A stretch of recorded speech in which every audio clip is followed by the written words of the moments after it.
Continuando aqui nossa aula sobre reações químicas, como eu disse para vocês, né, nas nas equações químicas que representam as reações químicas, podem estar presentes os índices e os coeficientes, né, que eles dois juntos vão indicar o número de átomos de cada elemento químico presente naquela reação. Tudo bem? Então, nós temos aqui os índices, são números que estão do lado direito do símbolo do elemento, embaixo, menorzinho, que indica quantos átomos de cada elemento estão presentes naquela molécula, certo? E detalhe, esses índices também podem aparecer, ó, como está aqui nessa molécula, né? Ele pode aparecer embaixo, menorzinho, do lado direito do átomo, né? Do elemento químico, ou podem aparecer aqui, ó, depois de um parênteses. Nesse caso, como que a gente faz? Por exemplo, nessa molécula básica, que é o CO2, aqui é como se tivesse o índice 1, né? Porque o 1 nunca aparece. Então, quer dizer que na molécula do CO2 existe um átomo de carbono e 2 de oxigênio, certo?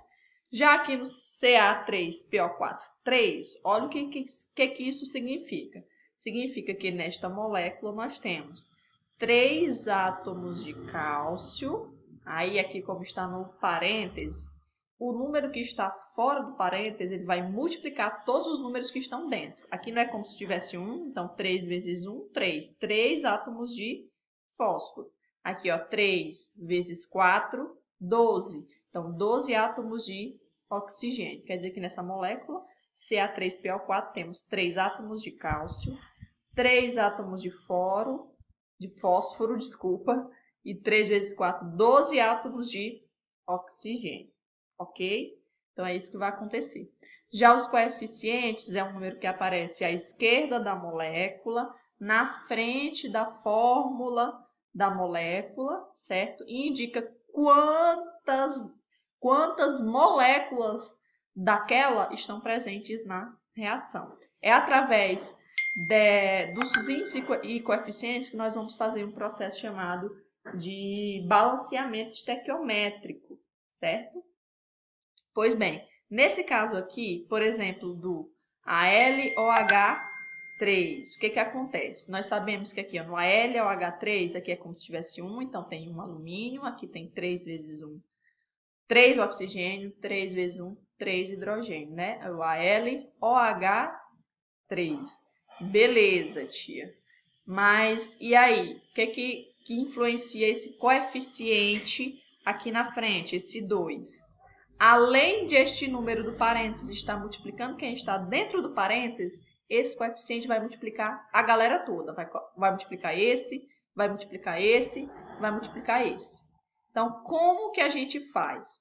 Então, aqui tinha um alumínio, né? Então, 2 vezes 1, 2 alumínios. Aqui tinha 3 vezes 1, 3 oxigênios.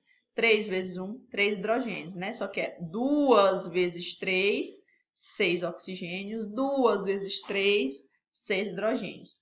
Quer dizer que nesta reação aqui, para a molécula do AlOH, né, 3, nós temos a participação de 2 átomos de alumínio, 6 átomos de oxigênio e 6 átomos de hidrogênio. Então, o que a gente tem que fazer?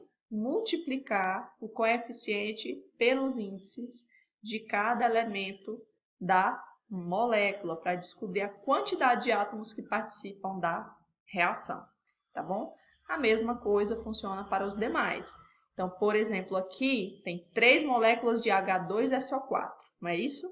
Só que uma molécula de H2SO4 tem 2 hidrogênios, 1 enxofre e 4 oxigênios, não é isso? Tia, é isso mesmo. Então, se antes uma única molécula tinha 2 hidrogênios, 3 moléculas vão ter o quê? 3 vezes 2, 6 hidrogênios. Se uma única molécula de H2SO4 tinha 1 enxofre, 3 moléculas vão ter 3 vezes 1, 3 átomos de enxofre. Se uma única molécula de H2SO4 tinha 4 oxigênios, 3 moléculas de H2SO4 vai ter 3 vezes 4, 12 átomos de oxigênio. Então, sempre quando a gente vai fazer a estequiometria, o balanceamento de uma reação química, nós não podemos esquecer de multiplicar ou de levar em consideração os índices e coeficientes das moléculas, tá? Bem, existe uma forma de a gente saber que ocorreu uma reação química através de alguns parâmetros que são chamados de evidências de uma reação química. Então, para eu saber se ao misturar sal e água aconteceu uma reação química, eu tenho que observar se aconteceu alguma dessas coisas aqui. Então, se ocorrer mudança de cor, mudança de temperatura, formação de gás ou formação de um precipitado, corpo de fundo, depositado no fundo do copo, aí eu tenho uma reação química. Se nada disso acontecer, é porque não ocorreu uma reação química. Você colocar uma pitada de sal em um copo de água, você vai perceber que na água, né, a cor não vai mudar a cor da água, não vai mudar a temperatura da água, não vai formar um gás, não vai formar precipitado. Então, quer dizer que aquilo não é uma reação química, tá? Então, demonstra que não é uma reação química, ok? Esses, portanto, são as chamadas evidências das reações químicas e elas indicam que ocorreu uma reação química, tá bom? Então, nós temos aqui uma regra que rege as reações químicas, né? Aquela velha regra do Lavoisier que diz que na natureza nada se cria, nada se perde, tudo se transforma. Então, se na natureza nada se cria, nada se perde, tudo se transforma, numa reação química eu não posso perder átomos e nem posso criar átomos do nada, entendeu? Isso quer dizer o quê?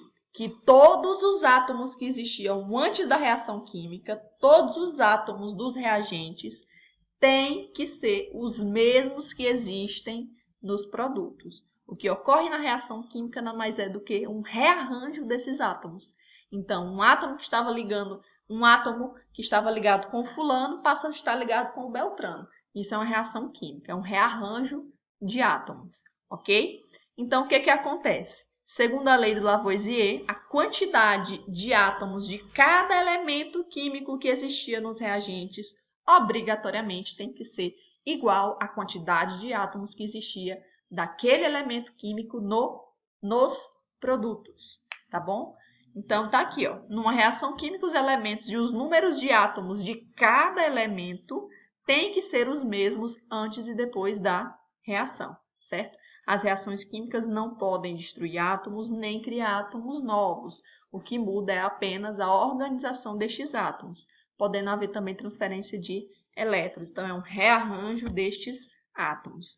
Por isso, é preciso verificar se uma equação química está balanceada. Isto é, se o número de átomos de cada elemento químico antes da reação é igual ao número de átomos daquele elemento químico depois da reação, para a gente conseguir respeitar essa regra, né, maior do Lavoisier: na natureza nada se cria, nada se perde, tudo se transforma. E a partir daí é que nós temos o chamado balanceamento das equações químicas. O que é balancear uma equação química? É acertar os coeficientes para igualar o número de átomos de cada elemento químico antes e depois da setinha, antes e depois da reação química, tá bom?